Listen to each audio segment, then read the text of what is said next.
sih pengertian dari pohon tebu? Pohon tebu merupakan pepohonan yang jenisnya itu kayak rumputan gitu, yang berasal dari iklim tropis seperti di Indonesia ini. Biasanya di Indonesia itu kayak di Pulau Jawa sama Sumatera gitu. Ya, dia itu mengandung zat yang bisa dibuat gula dan pestin, ya pestin. Padahal nggak tahu pestin itu apa ya. Apalagi ya, menurut pengalaman saya sih, saya pernah lihat ini di mana-mana aja ada kayak di kebun gitu, di kebun Panongan gitu, banyaknya tuh kebun-kebun gitu lah. Pertama nggak ada, paling dia ada yang jual esnya doang. Jenisnya itu yang ada ininya nih, batangnya ada yang warna ungu, ada yang hijau, yang biasa buat jus gitu mah yang warna hijau sih, yang bagus kulitnya. Dia itu di batangnya mengandung akar tuh kayak gini. Di dalamnya itu ada zat yang bisa buat itu tuh gula. Iya, manfaatnya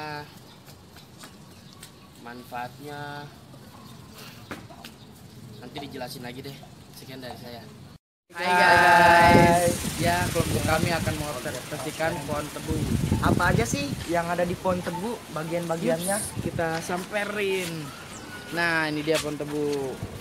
Coba jelasin dong, Bang. Bantu dong.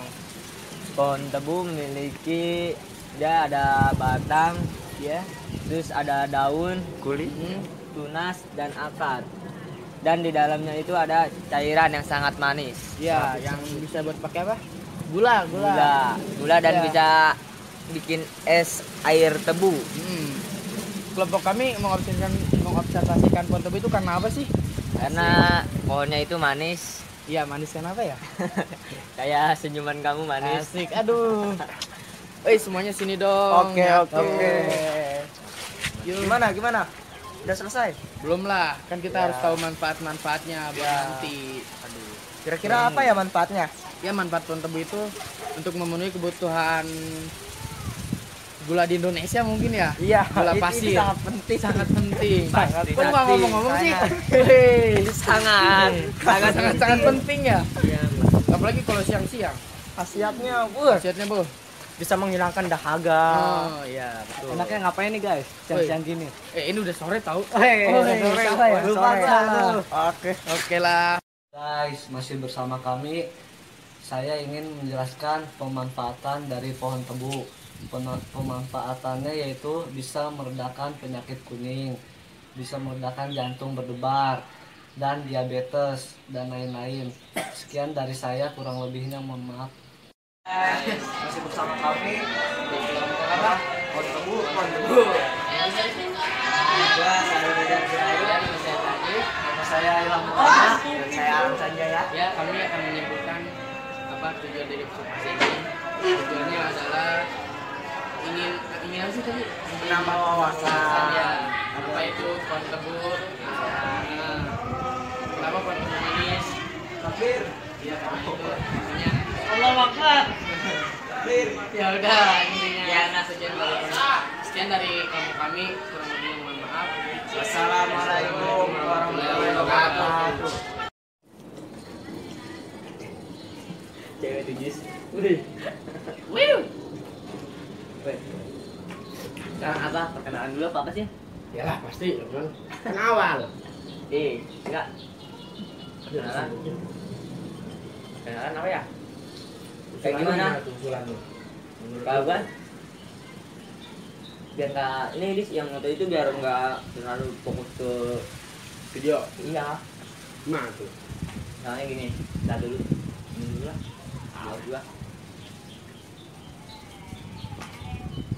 Tadi stand up gitu Jis. Misalnya kayak gini. Assalamualaikum warahmatullahi wabarakatuh. Gue paling males punya pacar yang hobinya ngatur. Apalagi ngatur pola makan, ngatur pola tidur, ngatur pola bermain, apalagi ngatur lalu lintas. Wih, kira polisi. Udah kayak gitu aja nih. Biar itu nggak gimana ya? Biar gak ngantuk. Habis ini ngapain lagi bego? Pengertian tentang itunya, sebenarnya misalkan pohon tebu panjang, tinggi, kurus, iya kayak kamu. Cungkring. Habis itu kan ngerjain manfaat-manfaatnya. Habis manfaatnya penutupan. Makan asam gini. Kok bagian? Lu harus dijaga polanya sama pacar lu, nanti lalu lintas lu dijaga ya. Enak nih deh. Gila kemana lagi? Tahu. Banyak makan tebu dia. Motor gue pindahin tuh. Kalau di motor.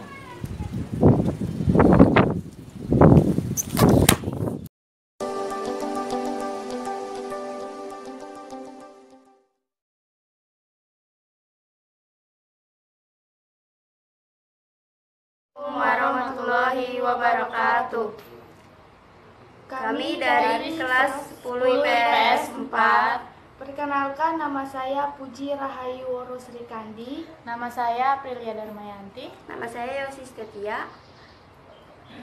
Kami di sini akan melaporkan hasil observasi tentang melati putih. Melati putih atau Jasminum sambac adalah spesies bunga melati yang berasal dari Asia Selatan. Bunga satu dari 3 bunga nasional Indonesia yang menjadi puspa bangsa. Melati putih termasuk golongan tanaman semak yang tingginya dapat mencapai 3 meter. Daun melati putih memiliki ukuran sekitar 5 mm dengan letak daun yang berhadapan. Daunnya bertangkai tebal dan tangkai pendek serta berbentuk menyirip.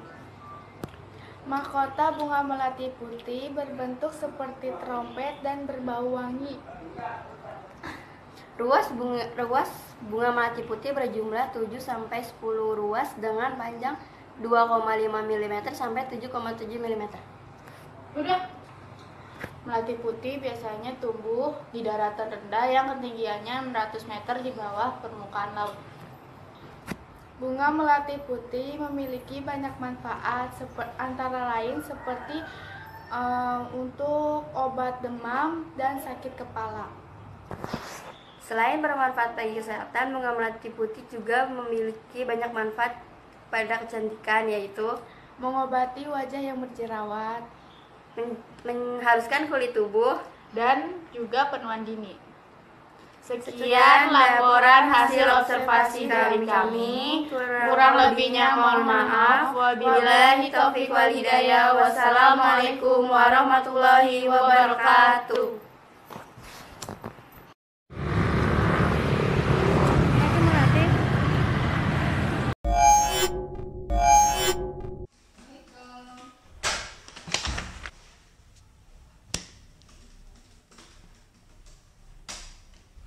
Tujuan kami mengobservasi laptop ini adalah agar orang lain mengetahui pengertian dan manfaat, juga jenis-jenis dan bagian-bagian laptop ini. Mari kita saksikan. Assalamualaikum warahmatullahi wabarakatuh. Kami dari kelas 10 IPS 3 ingin melakukan laporan hasil observasi mengenai teknologi yang akan diobservasi, yaitu laptop. Di sini dengan saya Muhammad Fairuz Ramadana Sulaiman dan Saya Arya Ahmad Makami dan Muhammad Deltidaya. ya, dan selanjutnya hasil dan observasinya akan dilanjut oleh Arya. Laptop adalah salah satu benda yang akrab dalam kehidupan kita sehari-hari. Walaupun kehadiran tablet PC membuat beberapa fungsi laptop seperti hiburan dialihkan ke tablet PC, namun untuk pekerjaan laptop tidak tergantikan. Laptop menurut bahasa adalah komputer jinjing. Sedangkan menurut istilah adalah sebuah komputer jinjing yang bisa dipakai untuk berpergian dan bisa dipakai di pangkuan saat duduk. Kata laptop sendiri berasal dari kata lap, dalam bahasa Inggris teknik pangkuan. Yang dimaksud pangkuan di sini adalah laptop bisa dipakai di pangkuan di sekitar paha saat sedang duduk, dan top yang berarti menandakan posisi laptop ini berada di pangkuan dan menghadap ke atas, maksudnya ya ke si pengguna itu. Manfaat laptop antara lain: 1. Membantu mempermudah pekerjaan manusia. 2.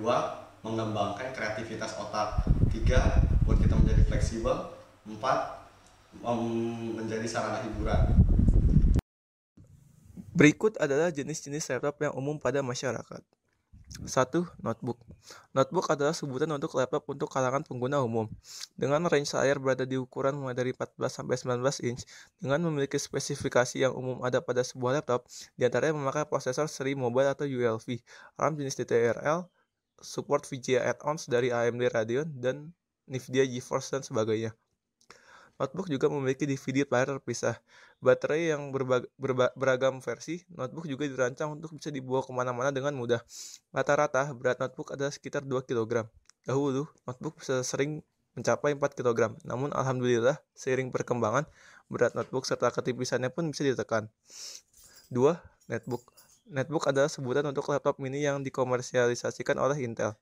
Netbook juga digunakan untuk kebutuhan ringan seperti office dan browsing. Harga murah dan mini adalah keutamaan dari netbook ini. Ciri-ciri netbook diantaranya adalah memakai prosesor Intel Atom atau AMD Brazos. Series dengan VGA terintegrasi, prosesor jenis ini memakai desain yang berbeda dengan ada di notebook. Core i series, Pentium, Celeron, or AMD Apu series, di mana sudah di-cut segala macam, sehingga hanya untuk pekerjaan ringan saja. Minus DVD player, build quality seadanya, dan hard disk dan RAM berukuran kecil. Layar berada di range 10-12 inch, namun serta kualitas layar yang seadanya. Namun, kini nama netbook sudah resmi secara perlahan dihapus. Intel dan AMD bekerja sama dengan produsen, sepakat menghapus nama ini karena identik dengan kinerja lemah dan laptop murahan. Sebagai gantinya, mereka menghadirkan notebook dengan ukuran layar yang sama, 10-12 inch. Prosesor memakai teknologi yang sama yang ada di notebook, seperti AMD Apu atau Intel Pentium atau Celeron. Build quality ditingkatkan serta memakai kapasitas hard disk dan memori yang diperbesar. Rata-rata menopang HDD 500 GB dan 2 GB RAM yang sama dengan notebook. 3. MacBook. MacBook adalah laptop yang didesain dari Apple. Kelebihan dari laptop ini adalah ultra tipis, memakai spesifikasi yang terpilih seperti memakai prosesor bertenaga, storage yang cepat, layar resolusi tinggi, serta kualitas multimedia yang baik. OS yang dipakai adalah Mac OS X, rancangan Apple sendiri. Rata-rata dipilih oleh pekerja studio atau multimedia yang butuh laptop handal. Untuk lihat salah satu contoh bisa dituju ke sini. 4. Ultrabook. Untuk jenis ini diciptakan khusus untuk segmen pekerja kantoran atau pekerja multimedia yang merupakan jawaban dari Intel dan Microsoft dan produsen laptop lainnya atas MacBook. Ultrabook memiliki keunggulan yang hampir sama dengan MacBook. Layar resolusi tinggi, spesifikasi diciptakan khusus untuk profesional yang butuh laptop cepat, durability baik, dan sebagainya. Untuk ketipisan, Intel mewajibkan wajib lebih tipis dari 1 inch untuk Ultrabook. Ultrabook adalah brand dari Intel. Brand lain juga kadang menamai sendiri, seperti ZenBook dari Asus. Untuk AMD, memiliki laptop tipis premium juga disebut sebagai Ultrathin. Untuk AMD memakai prosesor berbasis AMD Apu yang bertenaga yang didukung dengan komponen dan material premium. 5. 2-in-1 laptop. Ini adalah jenis baru dari laptop yang ada saat ini. Laptop ini sebenarnya ada sebutan sebuah tablet PC yang ditambahkan sebuah komponen keyboard eksternal. Saat terhubung dengan laptop itu, jadilah sebuah laptop. Sederhana bukan? Laptop ini hadir sebagai jawaban atas penggunaan masyarakat yang menggunakan dua buah perangkat, yakni tablet PC untuk bermain hiburan dan laptop untuk kerja. Kenapa tidak kedua digabung jadi satu? Banyak vendor yang sedang mengembangkan laptop jenis ini. Intel dan AMD turun gunung membuat prosesor hemat daya untuk kelas ini. Intel meluncurkan Intel Core M yang khusus untuk tablet jenis ini. Sedangkan AMD akan menyiapkan Carrizo L untuk jenis ini. Beberapa produsen sudah terkenal dengan jenis laptop ini. Di antaranya adalah Asus, Transformer, Lenovo Yoga, Advan Fanbook, Series, dan sebagainya. Laptop ini akan semakin populer ke depan. Apalagi diperkirakan akan banyak vendor yang menyiapkan opsi dual boot Android OS dan Windows. Akan mempermudah pengguna dan kaya konten. Kita tunggu saja. Yang keenam, laptop gaming. Semua laptop bisa bermain game, walaupun itu hanya bermain game point blank. Namun, laptop ini tidak hanya hadir untuk bisa main game itu saja, namun juga menghadirkan pengalaman gaming yang handal. Fitur seperti keyboard mekanik, makro, pendingin mumpuni, layar resolusi tinggi, dan sebagainya menjadi keunggulan yang ditunjang dengan spesifikasi gahar. Sasaran para gamer dan profesional desain. Brand seperti Asus dan dengan ROG-nya, Dell dengan Alienware, serta brand lokal Xenon adalah brand yang hadir di ranah ini. Seperti yang sudah saya sebutkan di atas, laptop ini merujuk ke nama benda itu. Jadi Anda disarankan menyebut benda ini dalam keseharian dengan sebutan laptop. Ini adalah gunakan kata notebook, ultrabook, MacBook dan sebagainya hanya untuk keadaan teknis yang berhubungan dengan laptop produk tersebut. Bernama Asus saat memberikan review produk atau brand dari laptop tersebut, saat konsultasi kerusakan prosesor, saat Intel ingin membeli sebuah laptop dan sebagainya. Tipe grafis menggunakan Nvidia GeForce GTX 950M GDDR5. Ukuran layar 15,6 inch. Tipe layar TFT LCD dengan LED backlight. Laptop ini beresolusi 1366 x 768 pixel. Laptop ini memiliki DDR4 onboard memori 8GB x 1, soket up to 16 GB. Laptop ini juga memiliki slot DVD RW, hard disk yang berkapasitas 1 TB HDD 7200 rpm. Laptop ini juga memiliki Wi-Fi dan Bluetooth dan juga kamera webcam. Laptop ini menggunakan baterai 4 sel Li-ion polimer 2150 mAh dan berat 2,45 kg.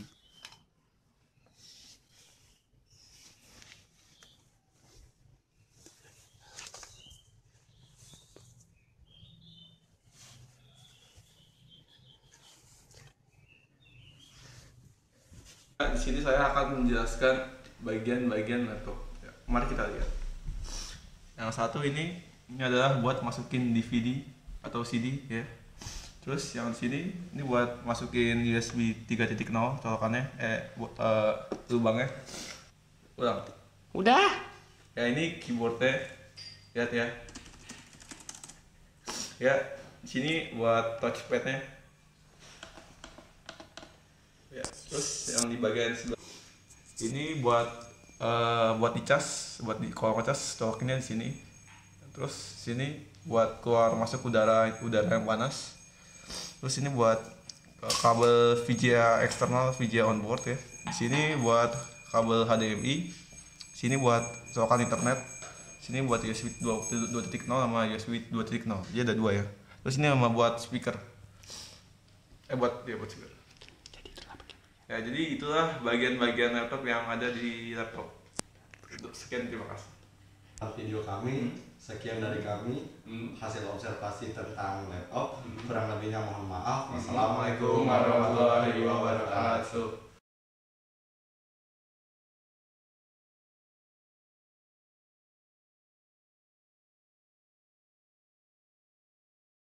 Assalamualaikum warahmatullahi wabarakatuh. Kami dari kelompok Cherry memperkenalkan diri. Nama saya Salsabila ini. Nama saya Sinanya Swati. Nama saya Nada Nur Hanifah. Di video ini kita akan mengobservasi sebuah pohon kersen. Apa itu kersen? Kersen atau talok adalah sejenis pohon sekaligus buahnya yang kecil dan manis, berwarna merah dan cerah. Buah ini juga dinamai buah ceri. Berikut ini adalah ciri-ciri pohon kersen. Yang pertama, perdu atau pohon. Tinggi sampai 12 meter, meski umumnya hanya sekitar 3-6 meter saja. Cabang-cabang mendatar, menggantung di ujungnya, membentuk naungan yang rindang.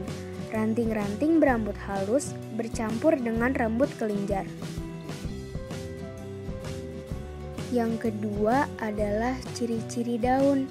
Daun-daun terletak mendatar, berseling, helaian daun tidak simetris, bundar telur lancet, tepinya bergerigi dan berujung runcing.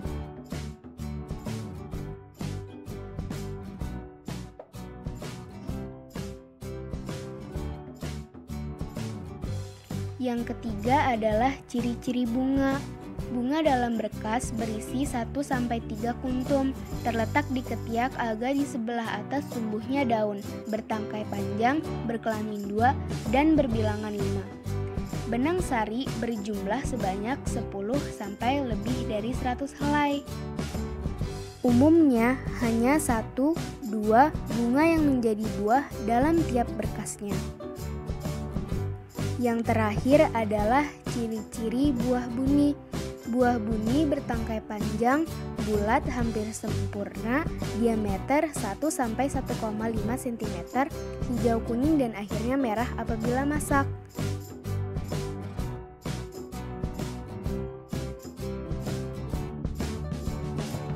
Buah kerseng ini banyak digemari oleh anak-anak kecil karena rasanya yang sangat manis. Selain digemari oleh anak-anak kecil, ternyata buah kerseng ini juga dapat digunakan untuk obat penyakit asam urat, diabetes, dan masih banyak lagi. Sekian dari kami. Wassalamualaikum warahmatullahi wabarakatuh.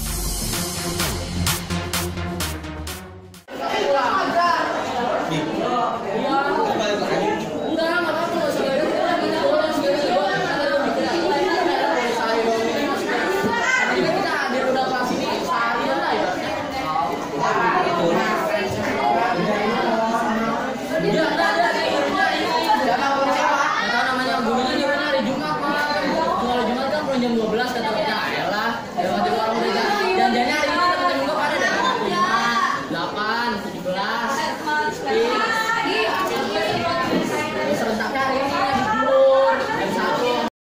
Assalamualaikum warahmatullahi wabarakatuh. Perkenalkan, nama saya Faudan Beni Firmansyah dari kelas 10 IPS 4. Assalamualaikum warahmatullahi wabarakatuh. Saya Arif Alakfa dari kelas 10 IPS 4. Assalamualaikum warahmatullahi wabarakatuh. Perkenalkan, nama saya Bung Putra dari kelas IPS 4. Ya, kami bertiga akan melaporkan hasil observasi tentang telur. Ya, telur adalah bahan makanan hewani yang dikonsumsi selain daging, ikan, dan susu. Umumnya telur yang dikonsumsi berasal dari burung-burungan. Lalu, apakah manfaat dalam telur itu? Dan apa sajakah kandungan yang terdapat dalam telur? Serta bagaimanakah cara memilih telur yang baik dan benar? Ya, manfaat telur yaitu 1. Mengatasi masalah kulit karena berbagai macam senyawa aktif yang sangat berkhasiat untuk merawat kulit. 2. Kesehatan mata karena kandungan karotenoid yang di dalam kandungan gizi telur ada banyak sekali khasiatnya untuk kesehatan mata.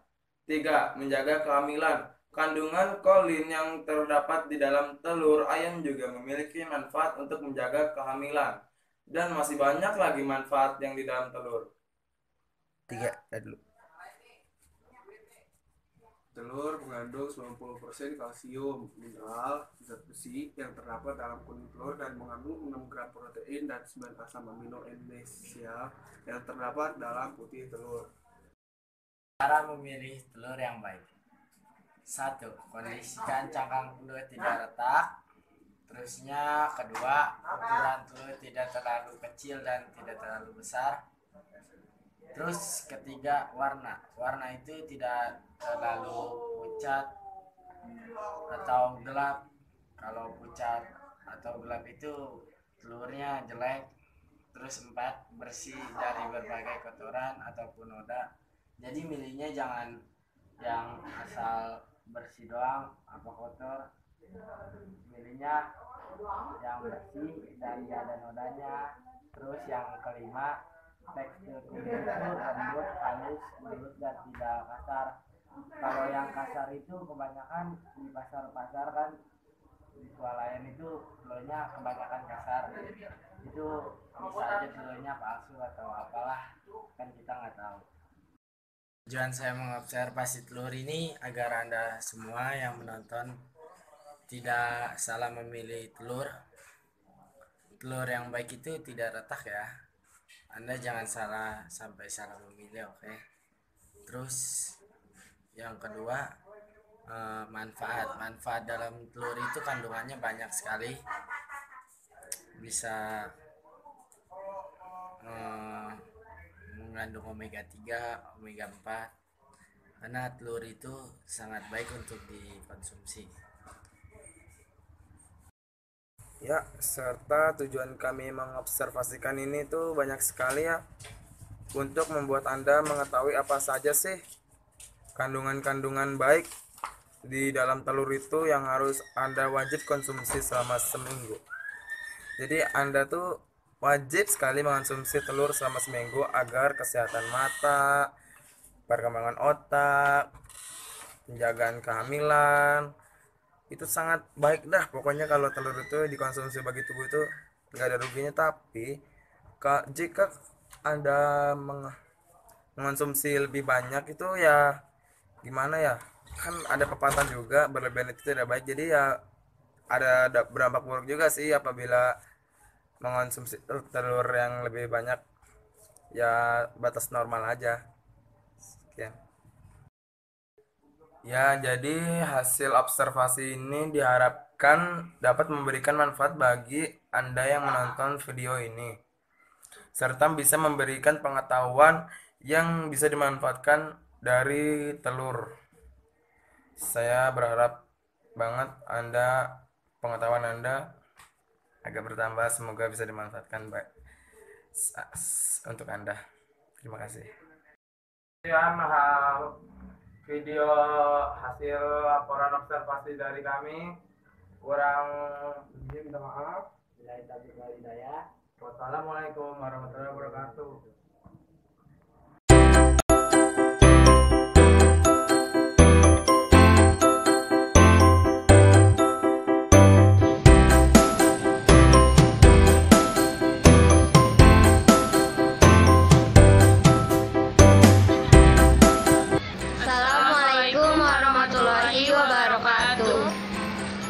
Perkenalkan, nama saya Tiara Mulyawati Sutarvan. Nama saya Konita Sajidah. Nama saya Vira Sulistifani. Dan nama saya Laila Behaki. Kami dari Spuli IPS 4 akan melaporkan hasil observasi kami bertemakan alam berjudul pohon mangga. Mangga atau mangpelam adalah nama sejenis buah. Demikian pula nama pohonnya. Mangga termasuk ke dalam marga Mangifera yang terdiri dari 35 sampai 40 anggota dan suku Anacardiaceae atau nama ilmiahnya Mangifera indica. Pohon mangga termasuk tumbuhan tingkat tinggi yang struktur batangnya termasuk kelompok Arboreaceae, yaitu tumbuhan berkayu yang mempunyai tinggi batang lebih dari 5 meter atau mangga bisa mencapai tinggi 10 sampai 40 meter. Bunga mangga biasanya bertangkai pendek, jarang sekali yang bertangkai panjang dan berbau harum. Kelopak bunga biasanya bertajuk 5, demikian juga mahkota bunga terdiri dari 5 daun bunga, tetapi kadang-kadang ada yang 4-8. Warnanya kuning pucat, sedangkan pada bagian tengah terdapat garis timbul berjumlah 3-5 yang warnanya sedikit tua. Bagian tepi daun mahkota berwarna putih. Pada waktu akan layu, warna mahkota bunga tadi menjadi kemerahan. Benang sari berjumlah 5 buah, tetapi yang subur hanya 1 atau 2 buah, sedangkan yang lainnya steril. Benang sari yang subur biasanya hampir sama panjang dengan putik. Biji mangga berwarna putih, gepeng, memanjang, tertutup endokarp yang tebal, mengayu dan berserat. Biji ini terdiri dari 2 keping, ada yang monoembrional dan ada pula yang poliembrional. Jenis-jenis pohon mangga yaitu ada mangga Indramayu, mangga Malgova, mangga madu anggur, mangga harum manis, dan masih banyak jenis mangga yang lainnya. Penyakit pada pohon mangga seperti cendawan jelaga, bercak karat merah, kudis buah, dan penyakit belendok. Ciri-ciri dan umur panen pohon mangga. Mangga cangkokan mulai berbuah pada umur 4 tahun. Mangga okulasi pada umur 5-6 tahun, banyaknya buah panen pertama hanya 10-15 buah. Pada tahun ke-10, jumlah buah dapat mencapai 300-500 buah per pohon. Panen besar biasanya jatuh di bulan September sampai Oktober. Tanda buah sudah dapat dipanen adalah adanya buah yang jatuh karena matang sedikitnya 1 buah per pohon. Warna buah arum manis atau mana lagi berubah menjadi hijau tua kebiruan. Warna buah mangga golek atau gedok berubah menjadi kuning atau merah. Adapun hasil dan kegunaan buah mangga. Mangga terutama ditanam untuk buahnya. Buah yang matang umum dimakan dalam keadaan segar, sebagai buah meja atau campuran es, dalam bentuk irisan atau di blender. Buah yang muda dikerap kali dirujak atau dijajakan di tepi jalan setelah dikupas, dibelah-belah dan dilengkapi bumbu garam dengan cabai. Buah mangga juga diolah sebagai manisan, irisan buah kering, dikalengkan, dan lain-lain. Di berbagai daerah di Indonesia, mangga tua ataupun mangga muda yang masam kerap dijadikan campuran sambal atau masakan ikan dan daging. Adapun manfaat khasiat buah mangga untuk kesehatan serta kecantikan, yaitu menyegarkan kulit wajah, mengurangi kelebihan panas badan, memproteksi tubuh dari infeksi, membersihkan aliran darah, menyegarkan tubuh ketika lemes, melancarkan saluran pencernaan, mengurangi rasa sakit, dan menghilangkan bau badan.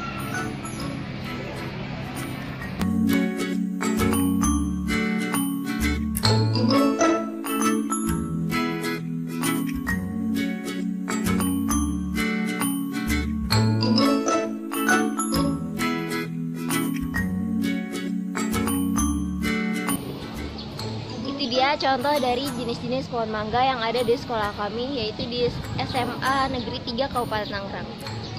Sekian laporan hasil observasi dari kami. Kurang dan lebihnya mohon maaf. Assalamualaikum warahmatullahi wabarakatuh.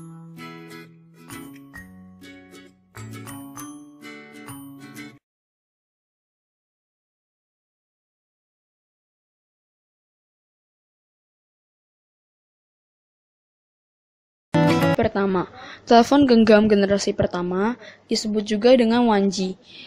Pada tahun 1973, Martin Cooper dari Motorola Corp menemukan telepon seluler pertama dan diperkenalkan kepada publik pada 3 April 1973.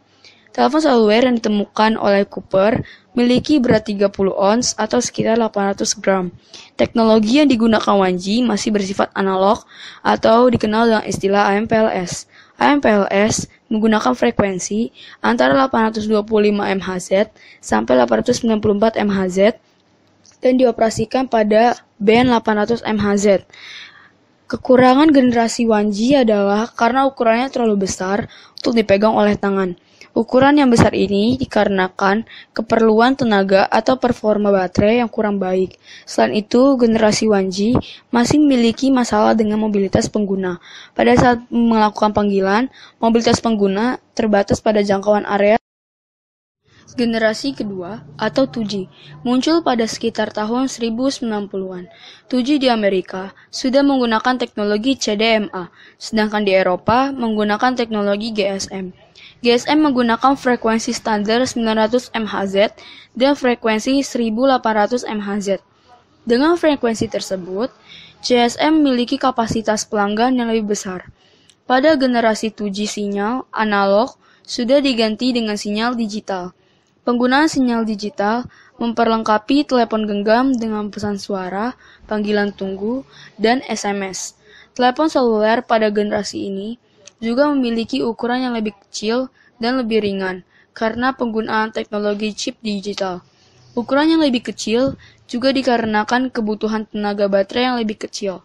Keunggulan dari generasi 2G adalah ukuran dan berat yang lebih kecil serta sinyal radio yang lebih rendah sehingga mengurangi efek radiasi yang membahayakan pengguna.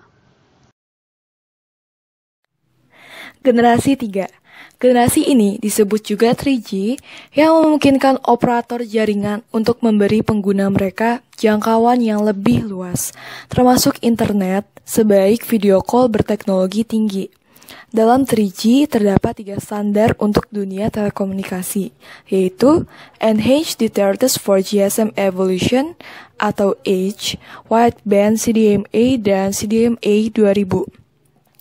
Kelemahan dari generasi 3G ini adalah biaya yang relatif lebih tinggi dan kurangnya cakupan jaringan karena masih barunya teknologi ini. Tapi yang menarik pada generasi ini adalah mulai dimasukkannya sistem operasi pada ponsel sehingga membuat fitur ponsel semakin lengkap bahkan mendekati fungsi PC. Sistem operasi yang digunakan antara lain Symbian Android dan Windows Mobile. Generasi 4. Generasi ini disebut juga Fourth Generation atau 4G. 4G merupakan sistem ponsel yang mengintegrasikan teknologi nirkabel yang telah ada, termasuk wireless broadband atau WIBRO 802,16a, CDMA, wireless LAN, Bluetooth, dan lain-lain. Sistem 4G berdasarkan heterogenitas jaringan IP yang memungkinkan pengguna untuk menggunakan beragam sistem kapan saja dan di mana saja. 4G juga memberikan penggunanya kecepatan tinggi, volume tinggi, kualitas baik, jangkauan global, dan fleksibilitas untuk menjelajah berbagai teknologi berbeda.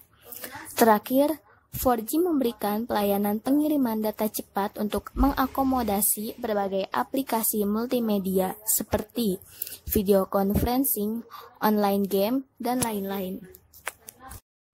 Selain bentuk, ukuran, dan layar yang terus berkembang, handphone juga terus mengalami perkembangan dalam sistem pengetikannya, seperti yang dapat kita lihat pada generasi pertama dan generasi kedua. Handphone terdiri dari 10 touch utama, di mana setiap touchnya terdiri dari 3-4 huruf dalam alfabet. Selain itu, setiap touch juga terdiri dari angka-angka, mulai dari 1 sampai 9, dan juga disertai dengan angka 0 untuk mempermudah kita dalam sistem pengetikan nomor handphone dan pengetikan nomor-nomor lainnya. Selain itu, dalam generasi pertama dan generasi kedua ini juga dilengkapi dengan simbol-simbol, tapi dengan tanda baca seperti titik, koma, tanda tanya, tanda seru, bintang, dan lain sebagainya. Setelah itu, sistem pengetikan handphone terus berkembang menjadi bentuk yang lebih sederhana lagi, yaitu ke bentuk QWERTY. Dengan sistem QWERTY ini dapat mempermudahkan kita dan mengetik suatu kata dan tidak perlu susah payah lagi dalam mengetik 2 atau 3 kali untuk huruf yang diinginkan seperti generasi pertama dan kedua yang sebelumnya. Seiring dengan perkembangan handphone yang berubah ke bentuk touchscreen atau layar sentuh, sistem pengetikan handphone juga berkembang pula.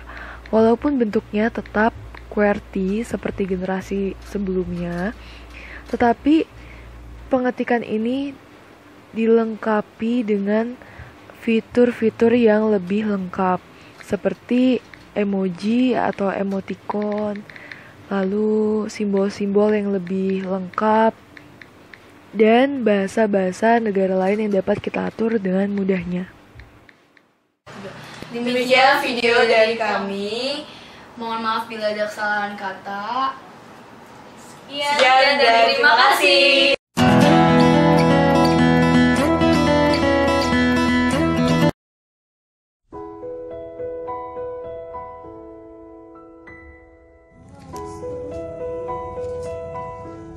Hai, perkenalkan nama saya Desi, Husnul Khotimah dari 10 IPS 4.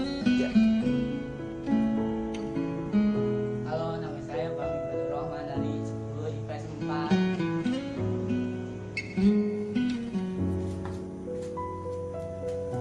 Hai, kami akan melaporkan hasil observasi kami tentang Uang.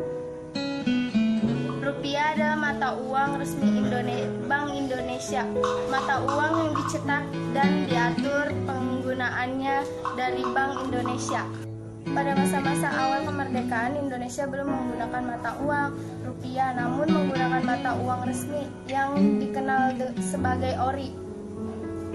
1. Ori memiliki jangka waktu peredaran di Indonesia selama 4 tahun. Ori sudah mulai digunakan semenjak 1945, namun penggunaan ori secara sah baru dimulai semenjak diresmikan mata uangnya oleh pemerintah sebagai mata uang Indonesia pada 30 Oktober 1946. Memiliki berbagai macam jenis. Sebagai uang logam adalah sering dipakai 100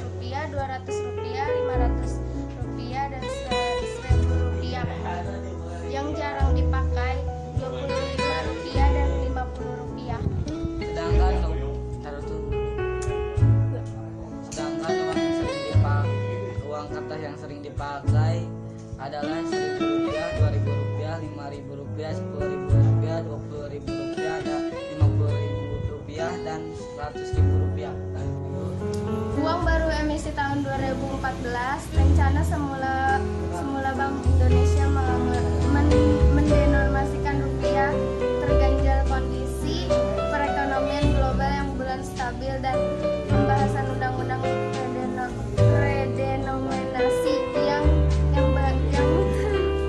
Indonesia merekomendasikan rupiah terganjal kondisi perekonomian global yang belum stabil dan pembahasan undang-undang redenominasi yang akibat agenda pemilu 2014. Target semula realisasi redenominasi pada 14 Agustus 2014 akan berubah dengan wajah uang baru, yaitu uang negara Kesatuan Republik Indonesia. Uang rupiah terakhir diperbarui pada tahun 2016. Ini yang seperti ini nih.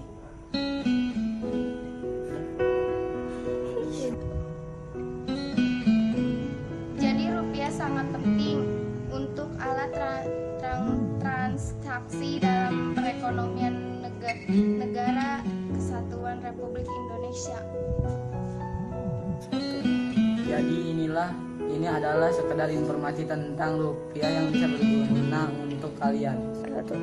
Sekian dari kami. Sekian hasil observasi kami tentang rupiah, mata uang resmi Republik Indonesia. Maaf apabila salah kata. Wabillahi taufiq wal hidayah. Wassalamualaikum warahmatullahi wabarakatuh.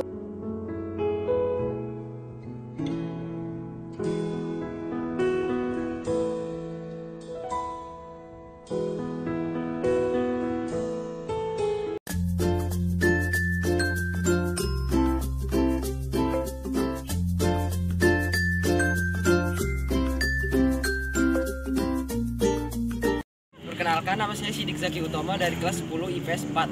Di sini saya akan menjelaskan pengertian tentang Masjid Al-Amjad yang ada di belakang saya ini.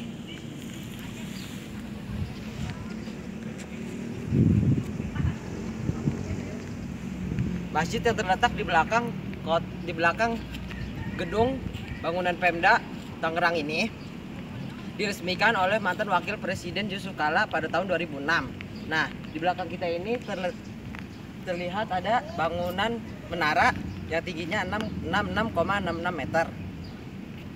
Nah, arti dari 66,66 meter itu adalah jumlah ayat Al-Quran yang 6.666 ayat. Nah, di samping kanan saya ini adalah tempat wudhu perempuan. Dan oh ya, di tempat wudhu laki-laki berada di bawahnya, dan ya, gedung ini memiliki 2 lantai. Oke, daripada kita hanya basa-basi di luar sini, mendingan kita masuk ke dalam. Ayo. Nah, di sini pun terletak pada bagian bawah Masjid Al-Amjad, yaitu tempat duduk pria. Bisa dilihat suasananya.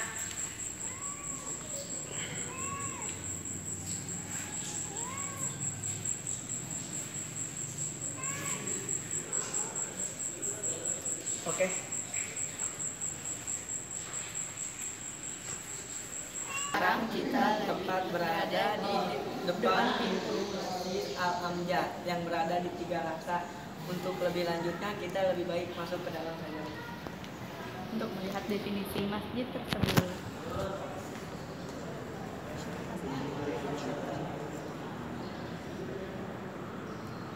Ya, begitu indah ya masjid ini. Di sini juga bagian perempuan. Di sini ada bagian masjid, dan di sana terletak mimbar untuk imam.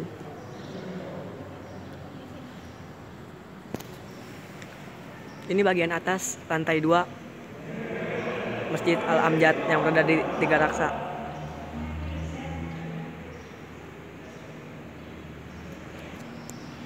Ya, dan di belakang kiri kita ada beduk. Beduk ini adalah beduk khas masjid dari Al-Amjad, biasanya digunakan untuk acara-acara tertentu kayak perayaan hari-hari besar Islam di masjid ini. Dan ya, di sebelah kiri Dari Masjid Al-Amjad.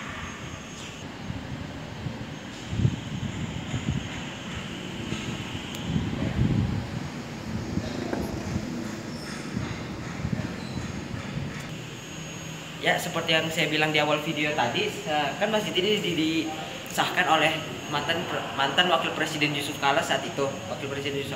Nah, ini adalah tanda tangan beliau ya pada saat tahun 2005. Bisa dilihat di sini dengan jelas.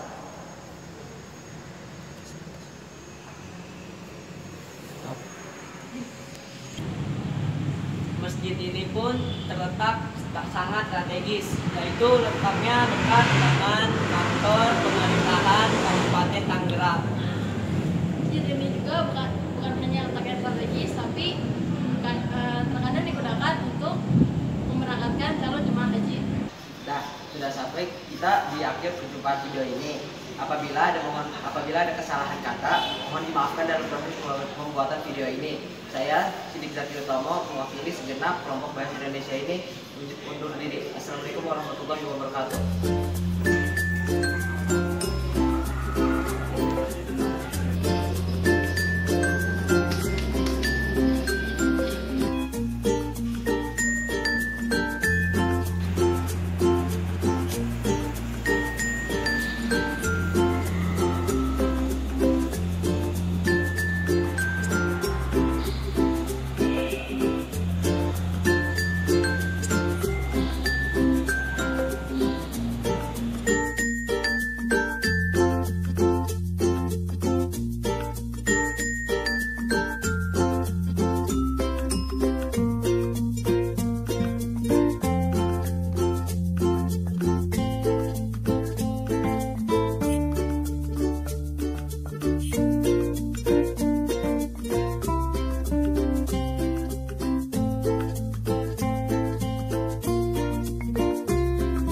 Nama saya yang dari kewakilan tuan rumah, saya gangkan kita sing rapi repe ripa gemah